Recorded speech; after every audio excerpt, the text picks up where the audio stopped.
Assalomu alaykum agayın tuğan. Mına bu geçki payıtta bayağı Özbek tuğanlar aytkanday geçki maalda gelip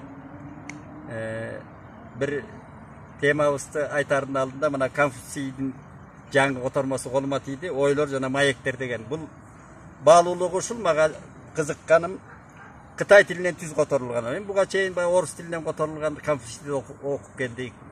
2,5 миң жыл мурун Lao Tzu, Konfutsiy'in kitaplarını көп okudum. Ginder жоқ кезде жазған кайран кишилер. Бизге таштап кеткен. Улуу Кытай шуну бала бакчадан окутат экен, жаттатат.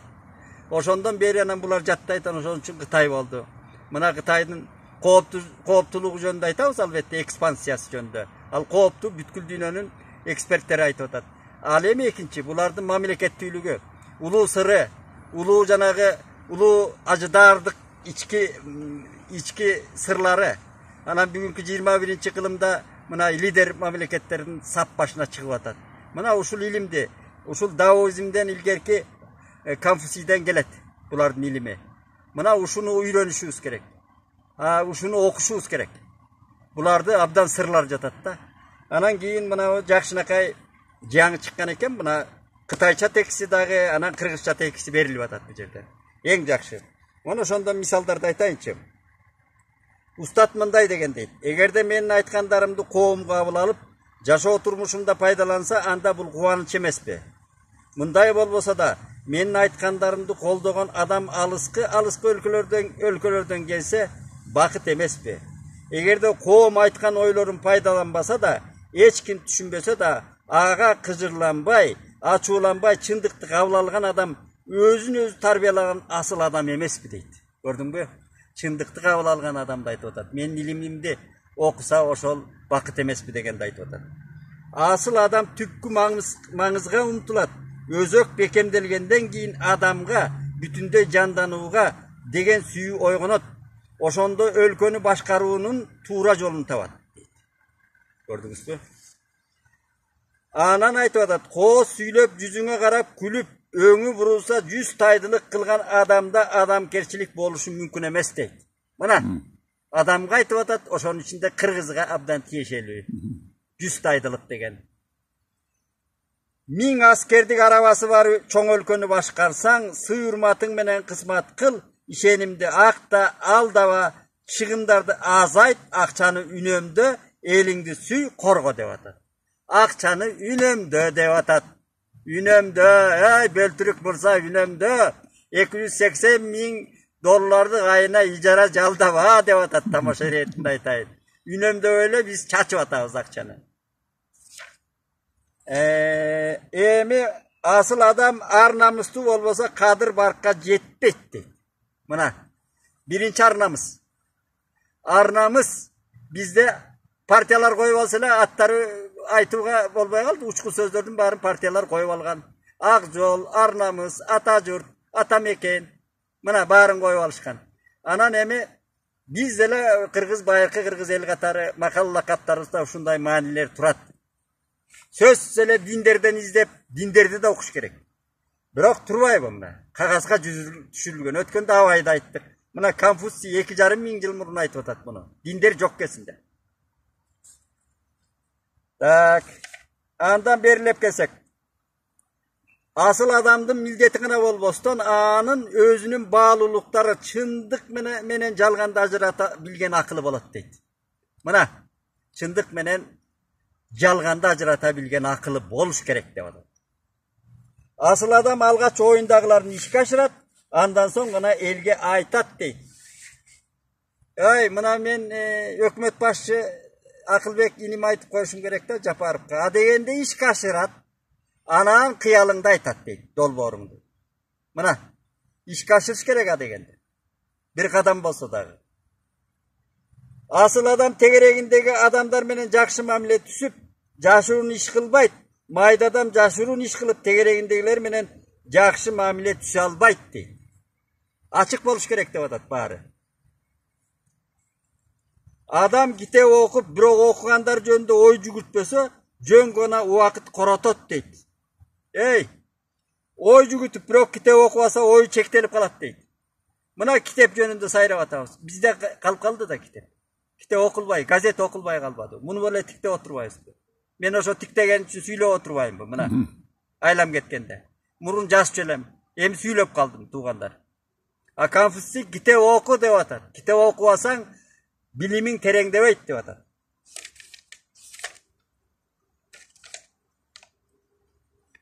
Кандай мыкты ойлорду айткан бул киши.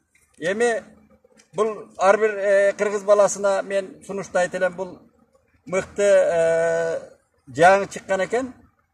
Абдан жакшы мамлекет башкаруунун, адам менен адам мамилеси бүт мынабу кыска нуска бардыгы кенен айтылган да. Эми мен мындан айта берсе сөз көп.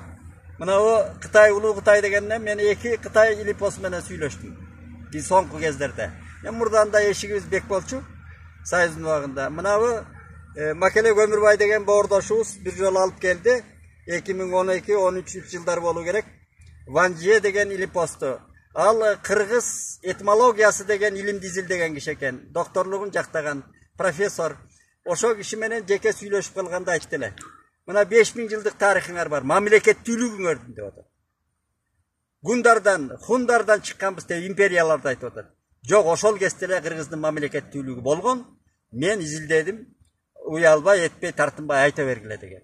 Анан мен сурап калдым, мен кокустан барсам, сиз жардам бересизби ошо Кытайдын летопистерин, архивин ачканга десем, эч качан жардам бере албайм деди. Себеби Кытай саясаты ушундай, бир гана өзүнүн илипосторуна эшигин ачат, ошондо дагы цензура менен өзлөрүнүн ылайыктап анан ревизиялап чыгарат.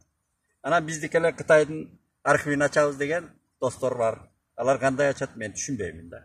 Экинчиси мынабу Айтматов таануучу аял келген, Харбин университетинин профессору. Анан Акбар Рыскулов байке анда жазуучулар союзунун төрагасы эле мага кош берди. Ушул 2 күн барам деген жерге алып барып мындай шаарды көрсөттү. Анан 2 тилмечи менен бизде мына кызыл суулук кыргыз боордоштору студент балдар экен, бирөө кыз бала, бирөө уул бала. Ошолор тилмештик кылды, абдан жакшы которушат экен. Ал аялга мен таң калганым, кыргыз илимпосторунан жогору түшүнөт экен Айтматовду. Мен Айтматовдун эми активдүү окурман деп какшап жүрбөймбү? Бизде андай деңгээлдеги окумуштун али көрө элекмин. Абдан суктангам. Эми ал кийинки жылдары келем деди эле, негедир кийин мамилелер алардан мындай илимпостор көп келбей калды. Жана мусулман улутундагылар тиги бу деген маселелер болуп атпайбы? Анан булар Айтматовду да окумуштай изилдейт экен да. Мына. Анан эми бул баягы элге пикир катары айтканым, эми мен негизги темам кыска айтайын. Мына көчө интернетти түндө карап отурсам, бир Чаткал акимчилигинде, Чалкал районунун акимчилигинде болгон акийнеги айтышты көрүп, абдан иренжип, ошого пикир айтайын дедим да. Нааразы пикир. Ошол жерде мына менин кесиптешим деп коелем, журналистмин деп тааныштырып атпайбы? Ыдырыс Исаков деген жигитти бардыгы билет. Ал жигитти мен сыртынан билип көрүп жүрөм. Акыйкат деп кубалап, акыйкат деп элдин таламын талашып айтып атканы жакшы. Аны колдоймун. Мыкты деп коелу. Бирок кээде өзүнүн аша чаап, мыйзамдан аша чаап мамиле жасап атканы инимди бир эскертип коеюн дедим эле да. Мен эми кеңеш катары айтам да ал иниме. Бул мен эски журналист катары. Союздун убагында дагы мамлекеттик газеттерде иштегем, андан кийин дагы эркин газеттерде иштегем. Мына эми эркин ой жүгүртүп келатам. Ошол көп жылдык тажрыйбам бар. Бул журналисттик этика деген болот. Маданият болот, наркы болот журналистиканын өзү. Бул бир прокурор же сот эмессиң. Бүтүм чыгара албайсың. Аныктама беришиң мүмкүн. Аныктаманы дагы ошол ссылка менен, шилтеме менен бересиң. Элге саласың, коомчулукка таштайсың. Фактылардын бетин ачасың. Ошого дараметиң жетсе. Анан эл менен сый мамиледе. Абдан мамлекеттик кызматкери болобу, башкасы болобу, ал сен орой мамиле жасашың болбойт а жерде. Ал сенин өзүңдүн ким экениңди далилдейт ошо орой сөздөрүң. Кечөө ошол акимчиликте Чаткал акиминин орун басарынын диплому жок имиш. Диплом жазалма диплом жөнүндө катуу сөз болбоду. Президент текшертебиз тиги бу деп. Азыр болуп атабы болбой атабы басылып калды билбейм. Анан эми чынында бизде жазалма дипломдор көп өзү. Жазалма дегени ал болуптур, законду алды дейли. Жана кийин кошмо окууларды бүтүп алгандар бар да, 3төн диплом, 4төн диплом көтөрүп жүрбөйбү? Мисалы үчүн мен бир эле дипломум бар, Ош пединститутун бүткөм мен. Ош мамлекеттик педагогикалык институтун бүткөм. Ошол эле дипломум бар да. 5 жыл окугам. Ал эми көп кишилердики азыр 3төн, 4төн, 5тен диплому бар. Улу 2 жылдан окуй калып, анан докторлугуна жеткен азаматтар жүрөт. Эми алар кандай деңгээлде экенин эми ал Кудайдын колунда, өзүлөрүнүн ыйманында дейли. Анан эми ошол Исаков барып ошол ишти иликтеп атат. Бирок ал кичине өзүнүн боюнан бийик секирип атат да иним. Ошол жерде кекетип мокотуп, кээде аша чаап кетип атат. Анан жанагы аппарат башчысы экен ошол райондук акимчиликтин. Анан о кеп ошондон чыкса керек, эми ошол шыбыш ошондон чыкса керек, ал келип берки коомдук байланыш бөлүмүнүн башчысы, анан документтерди камсыздоо бөлүмү дейт. Ошону жаш жигит экен, кичине сабаттуу жигит экен. Ал жооп берип атат. Мен ача албайм, бере албайм тиги бу десе, аны тиги экөөлөп кекетип мокотуп, анан Ыдырыс иним айтып атат, сен ар жак бер жакка эле мурдуңду тыга берет экенсиң деп. Морой сөз, мурдуңду тыга бересиң дегеним чычканбы же чочкого айтылган сөзбү, жаман сөз бул. Түштүк диалектикасында айтылат. Мурдуңду тыга бербе деген сөз. Бул орой сөз да. Эми ошондой сөздөрдү айтып атат. Анан мен ушу журналист, азыр блогерлер эми кандай болсо да мына интернет менен сүйлөшүп калдык. Блогерлер деле ошол прессанын бир өңүтүндө болуп калды. Ошол тармак сыяктуу болуп калды. Ошол ини карындаштарыма айтарым, мындай маданияттын чегинде өзүбүздүн элибиздин наркы бар, дүйнөлүк адамзаттын наркы бар, маданияты бар. Анан журналистиканын маданияты бар, этикасы бар. Журналист иликтейт, фактыларды ачыктайт, коом менен иштешет, эл менен иштешет, ошолорго жарыялайт. Ал сот, прокуратура аны текшерип, анан ошолор гана акыркы точканы коет. Сот соттойт, прокуратура жанагыдай архивдик материалдарды же болбосо жанагы мамлекеттик иш кагаздарды текшерип, фактыларды, отчетторду текшерип, анан бүт ошолорду аныктап туруп, анан сотко өткөрөт. Анан биз ал боюбуздан аша чаап эле баары эле ушул барып эле жанагыдай эми ошо мамлекеттик кызматкерлердин деңгээлине да таң калам да. Алар ошол убактысын кетирип ошолор менен акийнеге айтышып атат. Көчө акийнеге айтышып атат. Жарым күн убактысы кетти менимче. Ал ким иштейт ал жерде? Ал Ыдырыстын кандай акысы бар ал жерге деген киши жок да. Эми ал жигитти чындыкты айтса, анын өзүнүн наркы менен маданияты менен айтыш керек.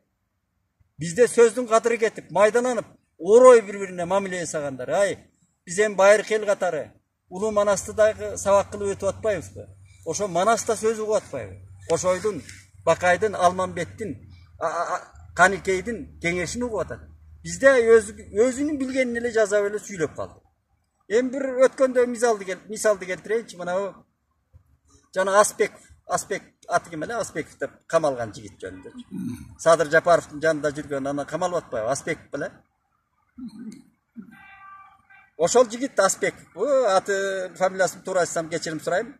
Ошол жигит баягы былтыркы тополоңдон кийин анан баягы академик Кубанычбек Жумалиевди Куран карматкан бир фактын айтайынчы, күлкүлүү факты барго. А жерде бир икая жазса болот, тамаша. Абдан бир тамсил жазса болот эле да ошол жерде. Эми ал Куранды алып келип аткан киши ким өзү? Жок дегенде имам болсо бир жөн. Куранды имам да кармата албайт сага. Ал адамдын өз эрки. Эгер актангың келсе, мен Куран кармап актанам деп айткан адам. Куран кармап да айтайынчы деген сөз бар. Анан Мухаммед пайгамбар деле Куран карматып ийгенин Кудай билет. Анан ал Жумалиевке Куран карматып атат. Анан фактыны билесиңер да, көрсөтпөдү эле, телевизор элдин баары көргөн. Анан а жерде Дүйшөк Мамбет Өмүров деген менин досум бар, ошол журналист, тележурналист. Ал ортодо отурат. Анан мен тамашаладым, ай, ашыңды жакшы актап ичпейсиң батыр. Ал Куран карматып андыганда сен ошону теске салып койбойсуң ортодо отуруп. Ай, Куран карматканга сен кимсиң? Сиз кармабаңыз деп айтпайсың. Ал академиги да туруп барып, тиги артындагы карабаштыктан Куранды кармата койсо, академиги да кармап атат. Мен буйрбасын мына Куран кармап туруп айтам, менин ишим ак, жеген эмесмин, уурдаган эмесмин деп. Уурдабаса миллиондорду кусуп чыкты го. Ал каяктан келген акчаны? Куранды кармап айтып атат. Мына абсурдтустан мамлекеттин абсурд диалогтору. Академиктин деңгээли Куран кармаган. Ага Куран сунуп аткан тиги жигиттин деңгээли. Ошого кой деген киши жок. Биз ошону кабыл алып атабыз. Мына ушул деңгээлге жеттик туугандар. Бул өзү абсурдстан деп тамаша иретинде эмес, трагедия биздин бул. Сабатсыз гана мамлекеттерде болот. Сабатсыз адамдар жасайт муну. Ey mага Kur'an karmatalap biri. Men özüm karmaşım gerek. Egerde bir çoğun oşondoy çöre olup kalsa, aile getip kalsa, can kıldın uçunda olup kalsa, Kur'an karmap karganayın dep aytat da. Anan Kur'an'dı bere koysa karmay berebi. Mına. Kur'an'da oyunçuk kılıp atkan Kırgız jaranlarına. Başkanı var. Emi mizamın aldığında cevap verem deş kerekler. Men mizamın aldığında cevap verem. Men sağa cevap vere albayım. Boldu, ekele söz. Men mizam Kırgız mamleketin mizamları var. Konstitusiyası var. Ondan katı ötken mamleket. Egemen mamleket. Jaman bu, jakşı bu, az bu, köp bu. Kırgızstan degen mamleket. Men Kırgızstan degen mamleketin konstitusiyasının aldına başlayayım. Ekinci Kudayga başlayayım. Anan mizamlarına başlayayım. Mına uşul böyle 3 söz boluş gerek. Boldu. Anan biz ona onday savasızlığı maydalanganı üstün esebinen. Argin paydalanıp, anan özü üstte maydalanı oşoğa çöküp arata ustuğanlar. Oşon için esibizke gelip, bir bilimge umtulup, bir-birisi sıylap, anan jana gırçılarыбыз, tökmelerimiz aytkanday, 5 gün moldokeler aytkanday dagı, 5 günlük jalganda sıylaşıp, çındıkta ayt, çındık katı oladı. Birok anı janagıday adamdın abroyun şıldığında bayaydı, çındıktaysa. Çındıktın oşa faktısı menen aytıyor. Anan özüңün oyuңdu dagı biröge taң ulap aytın gerek. Oşol. Anan prokuratura, sot, al özünün işi. Kırgızda bir ilgeri jakşı lakap söz var ele. Balinsa menen milisadan Kuday saktasın degen. Oşo Kuday saktasın. Aman bolalım.